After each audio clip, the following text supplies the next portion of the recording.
Khamenei మరణం తర్వాత Iran supreme లీడర్గా బాధ్యతలు చేపట్టిన ముజ్తబా ఖమేనీ బహిరంగంగా కనిపించకపోవడంతో కొందరు యుద్ధంలో గాయపడ్డారని, మరికొందరు ఆయన మరణించి ఉండవచ్చని కూడా ఊహాగానాలు చేస్తున్నారు. దీనితో ఇరాన్ అధికారిక వర్గాల్లో తీవ్ర కలకలం రేగుతోంది.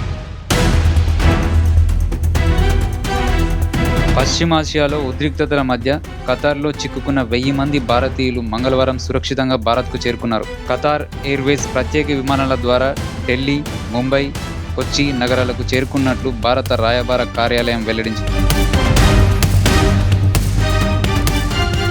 టౌన్ ప్లానింగ్ మరియు భవన అనుమతుల్లో అక్రమాలు జరిగాయనే ఆరోపణల నేపథ్యంలో ఆంధ్రప్రదేశ్లోని 13 మున్సిపల్ కార్యాలయాల్లో అవినీతి నిరోధక శాఖ ఆకస్మిక సోదాలు నిర్వహించింది. ఈ సోదాలు రాష్ట్ర వ్యాప్తంగా సంచలనంగా మారాయి. హైదరాబాద్లో కమర్షియల్ ఎల్పీజీ గ్యాస్ సిలిండర్ల కొరతతో దాదాపు 90% రెస్టారెంట్లు వచ్చే 48 గంటల్లో మూతపడే ప్రమాదం ఉందని సమాచారం. Team India pacer Harshdeep Singh T20 world cup 2026 ఫైనల్లో న్యూజిలాండ్ బ్యాటర్ డేరిల్ మిచెల్ వైపు అనుచితంగా బంతి విసిరినందుకు మ్యాచ్ ఫీజులో 15% కోత విధిస్తూ ఒక డెమెరిట్ పాయింట్ను ఐసీసీ జరిమానాగా విధించింది.